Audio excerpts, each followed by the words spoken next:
Life is complex. Join us for the simple gifts of wisdom, love, and delight in the written word. The Everlasting Man by G.K. Chesterton. Part 1. On the Creature Called Man. Chapter 8. The End of the World. Part 1. I was once sitting on a summer day in a meadow in Kent, under the shadow of a little village church, with a rather curious companion with whom I had just been walking through the woods.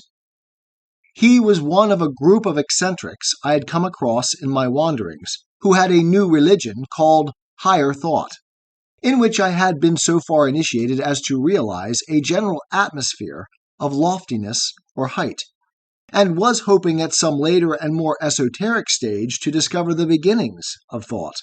My companion was the most amusing of them, for however he may have stood towards thought, he was at least very much their superior in experience, having traveled beyond the tropics while they were meditating in the suburbs, though he had been charged with excess in telling travelers' tales.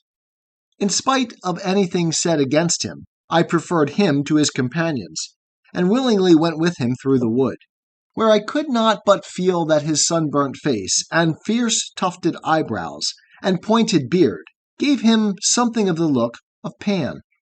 Then we sat down in the meadow and gazed idly at the treetops and the spire of the village church, while the warm afternoon began to mellow into early evening, and the song of a speck of a bird was faint far up in the sky, and no more than a whisper of breeze soothed rather than stirred the ancient orchards of the Garden of England. Then my companion said to me, "Do you know why the spire of that church goes up like that?" I expressed a respectable agnosticism, and he answered in an offhand way, "Oh, the same as the obelisks, the phallic worship of antiquity." Then I looked across at him suddenly as he lay there, leering above his goat-like beard, and for the moment I thought he was not Pan, but the devil. No mortal words can express the immense, the insane incongruity and unnatural perversion of thought involved in saying such a thing at such a moment, and in such a place.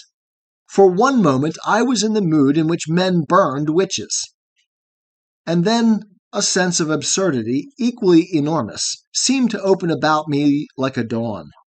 "Why, of course," I said, after a moment's reflection. "If it hadn't been for phallic worship, they would have built the spire pointing downwards and standing on its own apex." I could have sat in that field and laughed for an hour. My friend did not seem offended, for indeed he was never thin-skinned about his scientific discoveries. I had only met him by chance, and I never met him again, and I believe he is now dead. But though it has nothing to do with the argument, it may be worthwhile to mention the name of this adherent of higher thought, and interpreter of primitive religious origins, or at any rate the name by which he was known. It was Louis de Rougemont. That insane image of the Kentish church, standing on the point of its spire, as in some old rustic topsy-turvy tale, always comes back into my imagination when I hear these things said about pagan origins, and calls to my aid the laughter of the giants. Then I feel as genially and charitably to all other scientific investigators, higher critics, and authorities on ancient and modern religion, as I do to poor Louis de Rougemont. But the memory of that immense absurdity remains as a sort of measure and check by which to keep sane, not only on the subject of Christian churches, but also on the subject of heathen temples. Now, a great many people have talked about heathen origins, as the distinguished traveler talked about Christian origins. Indeed, a great many modern heathens have been very hard on heathenism. A great many modern humanitarians have been very hard on the real religion of humanity. They have represented it as being everywhere, and from the first rooted only in these repulsive arcana, and carrying the character of something utterly shameless and anarchical. Now, I do not believe this for a moment. I should never dream of thinking about the whole worship of Apollo what de Rougemont could think about the worship of Christ. I would never admit that there was such an atmosphere in a Greek city as that madman was able to smell in a Kentish village. On the contrary, it is the whole point, even of this final chapter upon the final decay of paganism, to insist once more that the worst sort of paganism had already been defeated by the best sort. It was the best sort of paganism that conquered the gold of Carthage. It was the best sort of paganism that wore the laurels of Rome. It was the best thing the world had yet seen, all things considered, and on any large scale, that ruled from the wall of the Grampians to the garden of the Euphrates. It was the best that conquered. It was the best that ruled. And it was the best that began to decay. Unless this broad truth be grasped, the whole story is seen askew. Pessimism is not in being tired of evil, but in being tired of good. Despair does not lie in being weary of suffering, but in being weary of joy. It is when, for some reason or other, the good things in a society no longer work, that the society begins to decline. When its food does not feed, when its cures do not cure, when its blessings refuse to bless. We might almost say that in a society without such good things, we should hardly have any test by which to register a decline. That is why some of the static commercial oligarchies like Carthage have rather an air in history of standing and staring like mummies, so dried up and swathed and embalmed that no man knows when they are new or old. But Carthage, at any rate, was dead, and the worst assault ever made by the demons on mortal society had been defeated. But how much would it matter that the worst was dead if the best was dying? To begin with, it must be noted that the relation of Rome to Carthage was partially repeated and extended in her relation to nations more normal and more nearly akin to her than Carthage. I am not here concerned to controvert the merely political view that Roman statesmen acted unscrupulously towards Corinth or the Greek cities. But I am concerned to contradict the notion that there was nothing but a hypocritical excuse in the ordinary Roman dislike of Greek cities. I am not presenting these pagans as paladins of chivalry, with a sentiment about nationalism never known until Christian times. But I am presenting them as men with the feelings of men. And those feelings were not a pretense. The truth is that one of the weaknesses in nature worship and mere mythology had already produced a perversion among the Greeks due to the worst sophistry, the sophistry of simplicity. Just as they became unnatural by worshipping nature, so they actually became unmanly by worshipping man. If Greece led her conqueror, she might have misled her conqueror. But these were things he did originally wish to conquer, ever in himself. It is true that in one sense there was less inhumanity even in Sodom and Gomorrah than in Tyre and Sidon. When we consider the war of the demons on the children, we cannot compare even Greek decadence to Punic devil worship. But it is not true that the sincere revulsion from either need be merely pharisaical. It is not true to human nature or to common sense. Let any lad who has had the luck to grow up sane and simple in his daydreams of love hear for the first time of the cult of Ganymede. He will not be merely shocked, but sickened. And that first impression, as has been said here so often about first impressions, will be right. Our cynical indifference is an illusion. It is the greatest of all illusions, the illusion of familiarity. It is right to conceive the more or less rustic virtues of the ruck of the original Romans as reacting against the very rumor of it with complete spontaneity and sincerity. It is right to regard them as reacting, if in a lesser degree, exactly as they did against the cruelty of Carthage, because it was in a less degree they did not destroy Corinth as they destroyed Carthage. But if their attitude and action was rather destructive, in neither case need their indignation have been mere self-righteousness covering mere selfishness. And if anybody insists that nothing could have operated in either case but reasons of state and commercial conspiracies, we can only tell him that there is something which he does not understand, something which possibly he will never understand, something which, until he does understand, he will never understand the Latins. That something is called democracy. He has probably heard the word a good many times and even used it himself, but he has no notion of what it means. All through the revolutionary history of Rome, there was an incessant drive towards democracy. The state and the statesman could do nothing without a considerable backing of democracy, the sort of democracy that never has anything to do with diplomacy. It is precisely because of the presence of Roman democracy that we hear so much about Roman oligarchy. For instance, recent historians have tried to explain the valor and victory of Rome in terms of that detestable and detested usury which was practiced by some of the patricians, as if Curius had conquered the men of the Macedonian phalanx by lending them money, or the consul Nero had negotiated the victory of Metaurus at 5%. But we realize the usury of the patricians because of the perpetual revolt of the plebeians. The rule of the Punic merchant princes had the very soul of usury, but there was never a Punic mob that dared to call them usurers. Burdened, like all mortal things, with all mortal sin and weakness, the rise of Rome had really been the rise of normal, and especially of popular, things, and in nothing more than in the thoroughly normal and profoundly popular hatred of perversion. Now, among the Greeks, a perversion had become a convention. It is true that it had become so much of a convention, especially a literary convention, that it was sometimes conventionally copied by Roman literary men. But this is one of those complications that always arise out of conventions.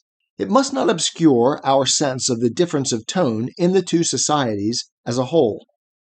It is true that Virgil would once in a way take over a theme of Theocritus, but nobody can get the impression that Virgil was particularly fond of that theme. The themes of Virgil were specially and notably the normal themes, and nowhere more than in morals: piety and patriotism, and the honor of the countryside. And we may well pause upon the name of the poet as we pass into the autumn of antiquity, upon his name who was in so supreme a sense the very voice of autumn, of its maturity and its melancholy, of its fruits of fulfillment and its prospect of decay. Nobody who reads even a few lines of Virgil can doubt that he understood what moral sanity means to mankind. Nobody can doubt his feelings when the demons were driven in flight before the household gods. But there are two particular points about him and his work which are particularly important to the main thesis here. The Everlasting Man by G.K. Chesterton. Part 1. On the Creature Called Man. Chapter 8. The End of the World. Part 2. Nobody who reads even a few lines of Virgil can doubt that he understood what moral sanity means to mankind. Nobody can doubt his feelings when the demons were driven in flight before the household gods. But there are two particular points about him and his work which are particularly important to the main thesis here. The first is that the whole of his patriotic epic is, in a very peculiar sense, founded upon the fall of Troy. That is, upon an avowed pride in Troy, although she had fallen. In tracing to Trojans the foundation of his beloved race and republic, he began what may be called the great Trojan tradition, which runs through medieval and modern history. We have already seen the first hint of it in the pathos of Homer about Hector, but Virgil turned it not merely into a literature, but into a legend. And it was a legend of the almost divine dignity that belongs to the defeated. This was one of the traditions that did truly prepare the world for the coming of Christianity, and especially of Christian chivalry. This is what did help to sustain civilization through the incessant defeats of the Dark Ages and the barbarian wars, out of which what we call chivalry was born. It is the moral attitude of the man with his back to the wall, and it was the wall of Troy.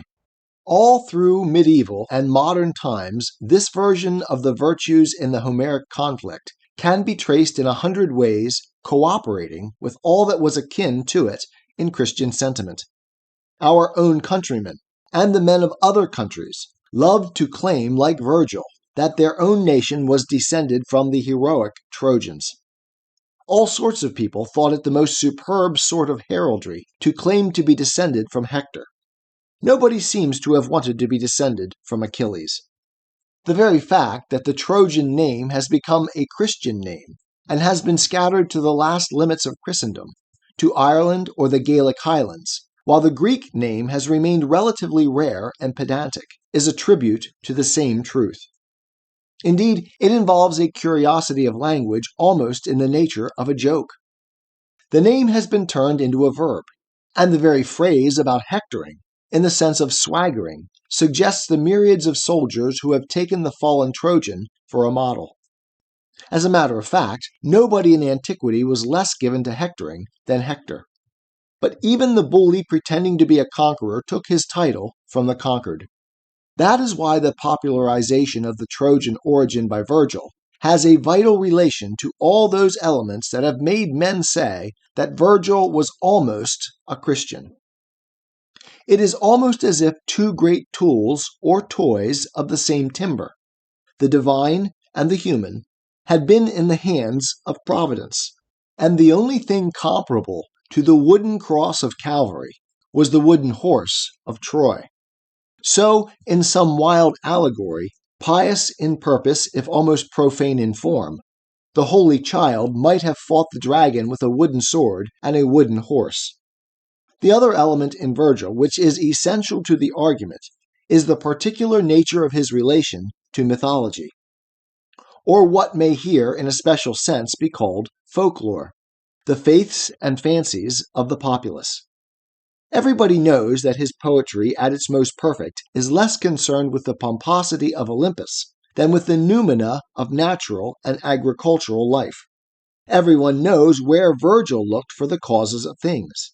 He speaks of finding them not so much in cosmic allegories of Uranus and Kronos, but rather in Pan, and the sisterhood of the nymphs, and Sylvanus, the old man of the forest. He is perhaps most himself in some passages of the Eclogues, in which he has perpetuated forever the great legend of Arcadia and the shepherds. Here again, it is easy enough to miss the point with petty criticism about all the things that happen to separate his literary convention from ours. There is nothing more artificial than the cry of artificiality as directed against the old pastoral poetry. We have entirely missed all that our fathers meant by looking at the externals of what they wrote.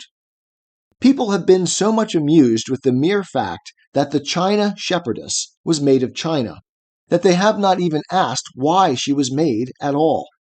They have been so content to consider the merry peasant as a figure in an opera, that they have not asked even how he came to go to the opera, or how he strayed onto the stage. In short, one have only to ask why there is a China shepherdess and not a China shopkeeper. Why were not mantelpieces adorned with figures of city merchants in elegant attitudes, of ironmasters wrought in iron, or gold speculators in gold? Why did the opera exhibit a merry peasant and not a merry politician? Why was there not a ballet of bankers, pirouetting upon pointed toes?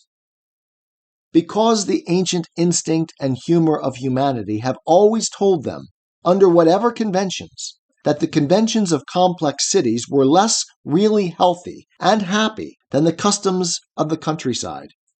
So it is with the eternity of the eclogues. A modern poet did indeed write things called Fleet Street eclogues, in which poets took the place of the shepherds. But nobody has yet written anything called Wall Street eclogues, in which millionaires should take the place of the poets. And the reason is that there is a real, if only a recurrent, yearning for that sort of simplicity. And there is never that sort of yearning for that sort of complexity.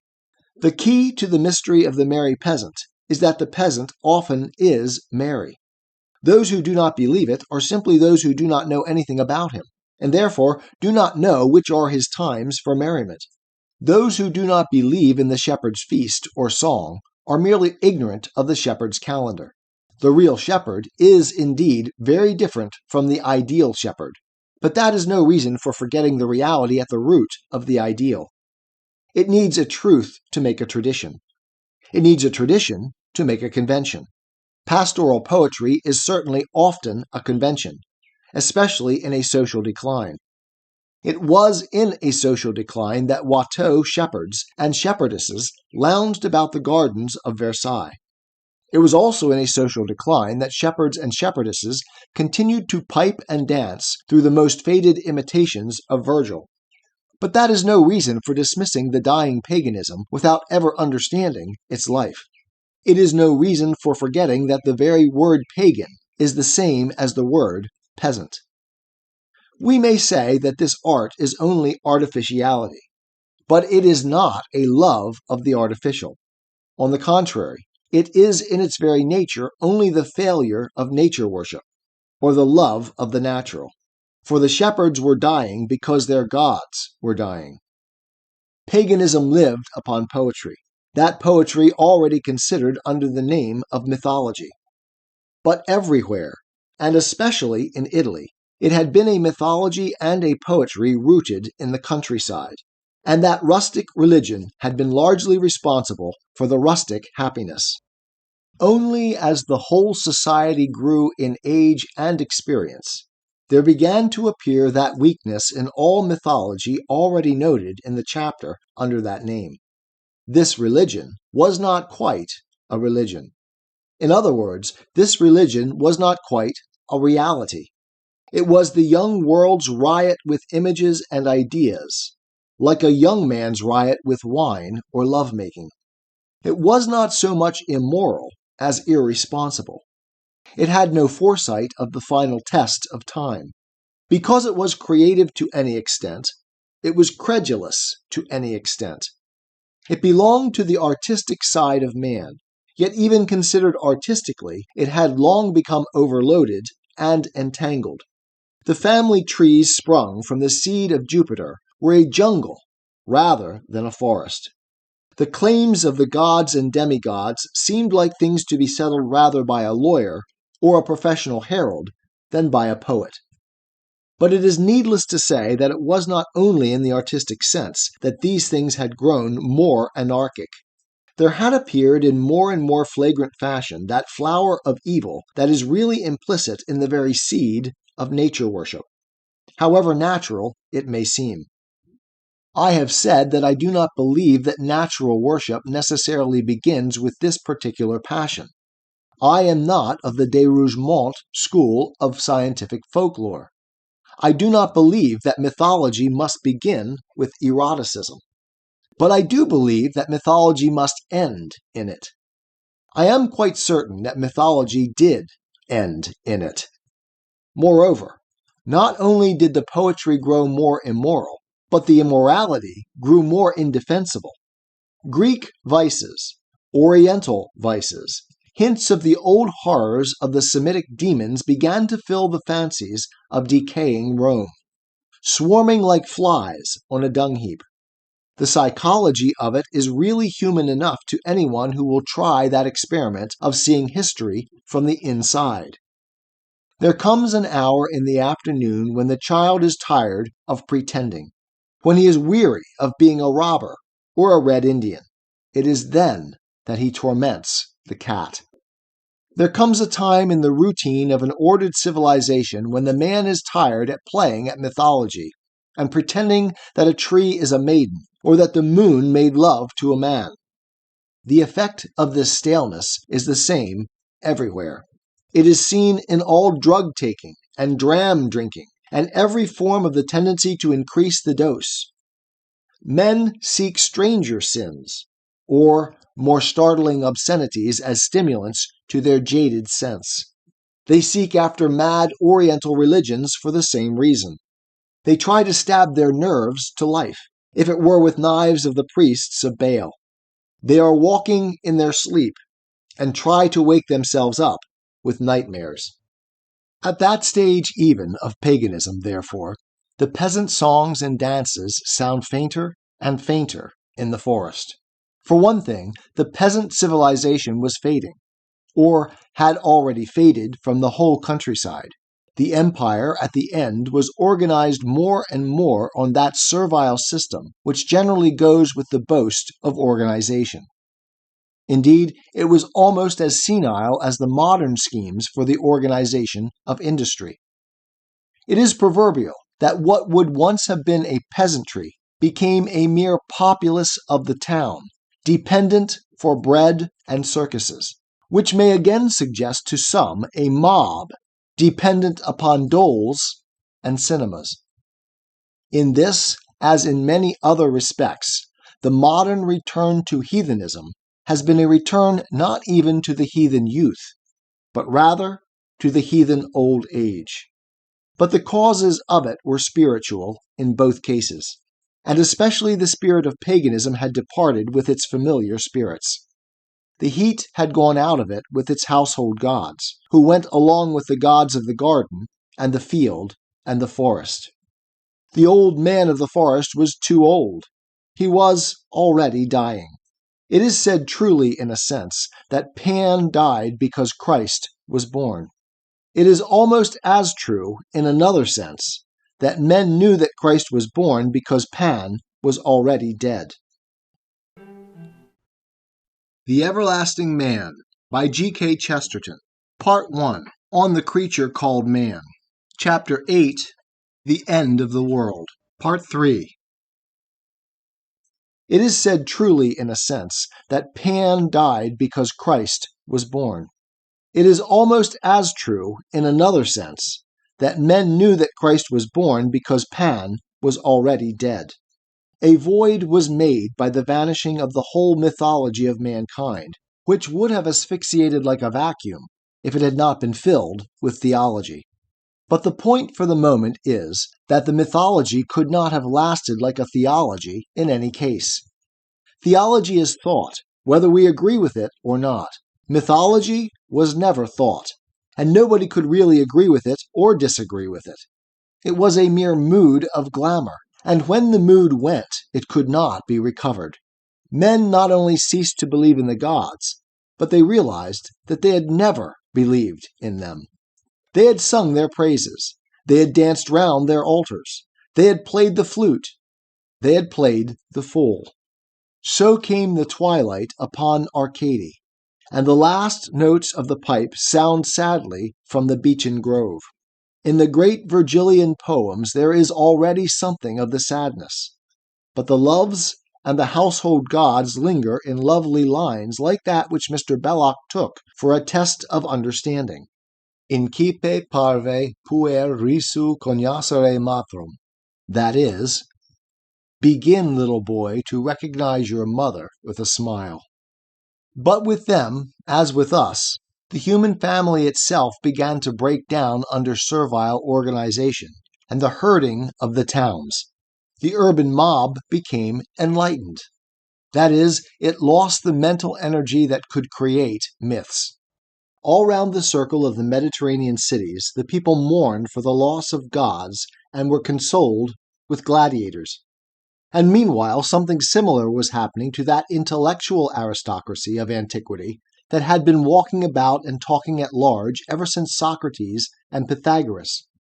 They began to betray to the world the fact that they were walking in a circle and saying the same thing over and over again. Philosophy began to be a joke. It also began to be a bore. That unnatural simplification of everything into one system or another, which we have noted as the fault of the philosopher, revealed at once its finality and its futility. Everything was virtue, or everything was happiness, or everything was fate, or everything was good, or everything was bad. Anyhow, everything was everything, and there was no more to be said. So they said it. Everywhere the sages had degenerated into sophists, that is, into hired rhetoricians or askers of riddles. It is one of the symptoms of this, that the sage begins to turn not only into a sophist, but into a magician. A touch of Oriental occultism is very much appreciated in the best houses, as the philosopher is already a society entertainer, he may as well also be a conjurer. Many moderns have insisted on the smallness of that Mediterranean world, and the wider horizons that might have awaited it with the discovery of the other continents. But this is an illusion, one of the many illusions of materialism. The limits that paganism had reached in Europe were the limits of human existence. At its best, it had only reached the same limits anywhere else. The Roman Stoics did not need any Chinamen to teach them Stoicism. The Pythagoreans did not need any Hindus to teach them about recurrence, or the simple life, or the beauty of being a vegetarian. Insofar as they could get these things from the East, they had already got rather too much of them from the East. The syncretists were as convinced as theosophists that all religions are really the same. And how else could they have extended philosophy merely by extending geography? It can hardly be proposed that they should learn a purer religion from the Aztecs, or sit at the feet of the Incas of Peru. All the rest of the world was a welter of barbarism.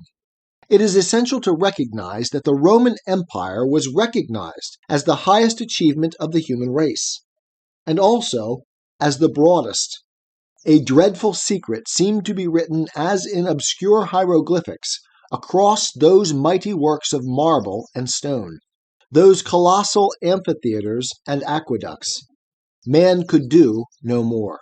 For it was not the message blazed on the Babylonian wall, that one king was found wanting, or his one kingdom given to a stranger. It was no such good news as the news of invasion and conquest. There was nothing left that could conquer Rome. But there was also nothing left that could improve it. It was the strongest thing that was growing weak. It was the best thing that was going to the bad. It is necessary to insist again and again that many civilizations had met in one civilization of the Mediterranean Sea, that it was already universal, with a stale and sterile universality. The peoples had pooled their resources, and still there was not enough. The empires had gone into partnership, and they were still bankrupt. No philosopher who was really philosophical could think anything except that, in that central sea, the wave of the world had risen to its highest, seeming to touch the stars. But the wave was already stooping, for it was only the wave of the world. That mythology and that philosophy into which paganism has already been analyzed had thus both of them been drained most literally to the dregs. If, with the multiplication of magic, the third department, which we have called the demons, was even increasingly active, it was never anything but destructive. There remains only the fourth element, or rather the first, that which had been in a sense forgotten because it was the first.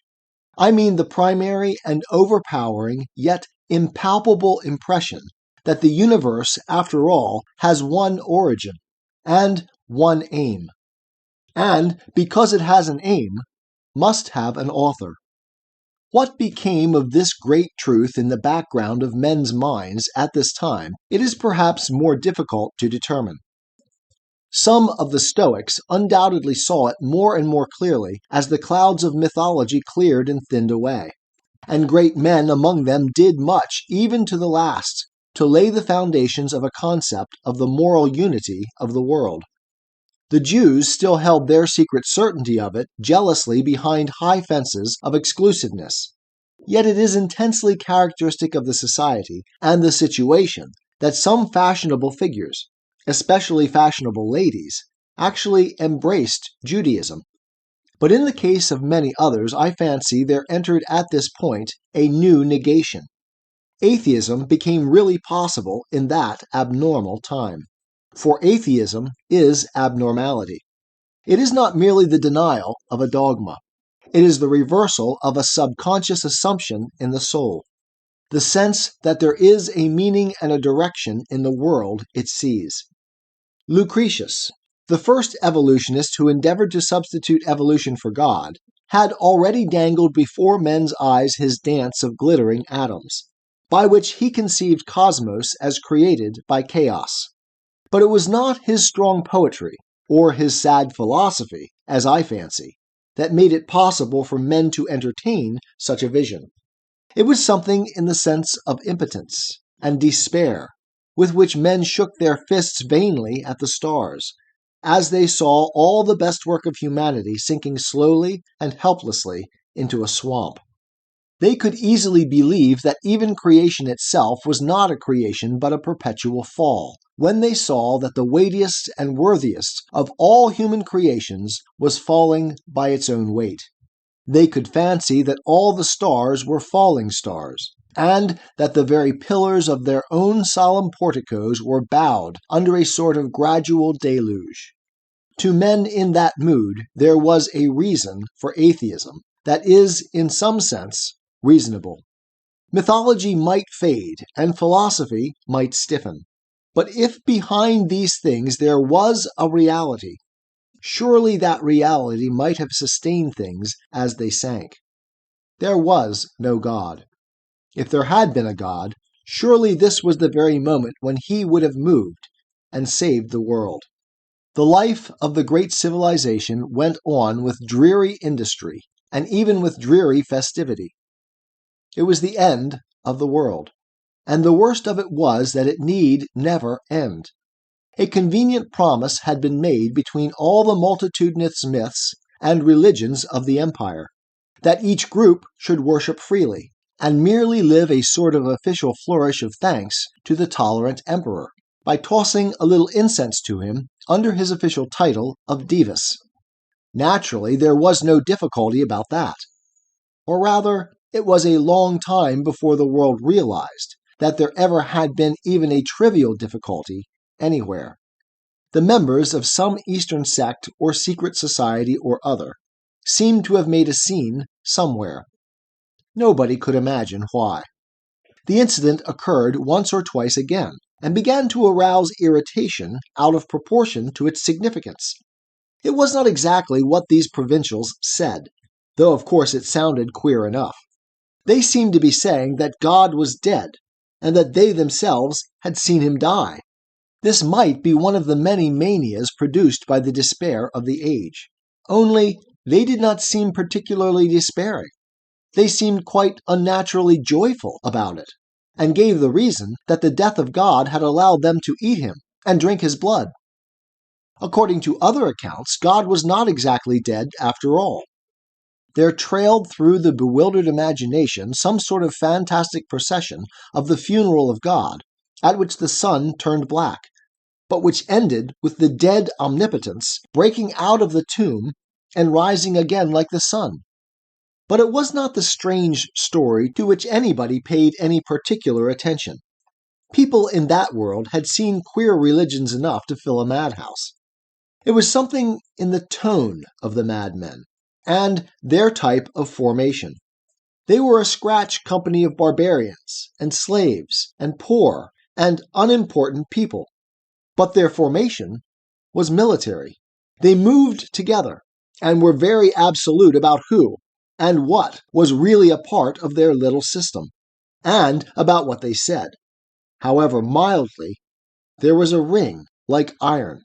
Men used to many mythologies and moralities could make no analysis of the mystery, except the curious conjecture that they meant what they said. All attempts to make them see reason in the perfectly simple matter of the emperor's statue seemed to be spoken to deaf men. It was as if a new meteoric metal had fallen on the earth. It was a difference of substance to the touch. Those who touched their foundation fancied they had struck a rock.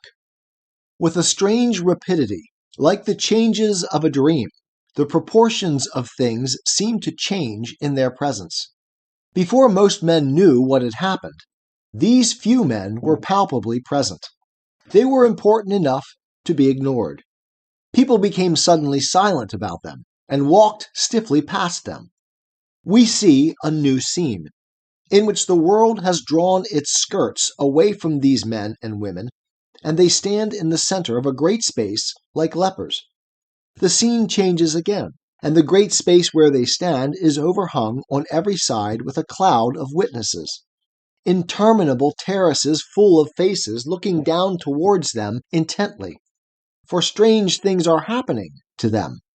New tortures have been invented for the madmen who have brought good news.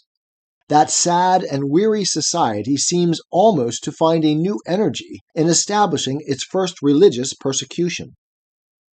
Nobody yet knows very clearly why that level world has thus lost its balance about the people in its midst. But they stand unnaturally still, while the arena and the world seem to revolve round them. And there shone on them in that dark hour a light that has never been darkened, a white fire clinging to that group like an unearthly phosphorescence, blazing its track through the twilights of history and confounding every effort to confound it with the mists of mythology and theory. That shaft of light, or lightning, by which the world itself has struck and isolated and crowned it, by which its own enemies have made it more illustrious and its own critics have made it more inexplicable. The halo of hatred around the Church of God. 'Tis the gift to be simple. 'Tis the gift to be free. 'Tis the gift to come down where we ought to be. And when we find ourselves in the place just right, 'twill be in the valley of love and delight. When true simplicity is gained, to bow and to bend, we will not be ashamed. To turn will be our delight, till by turning, we come round right.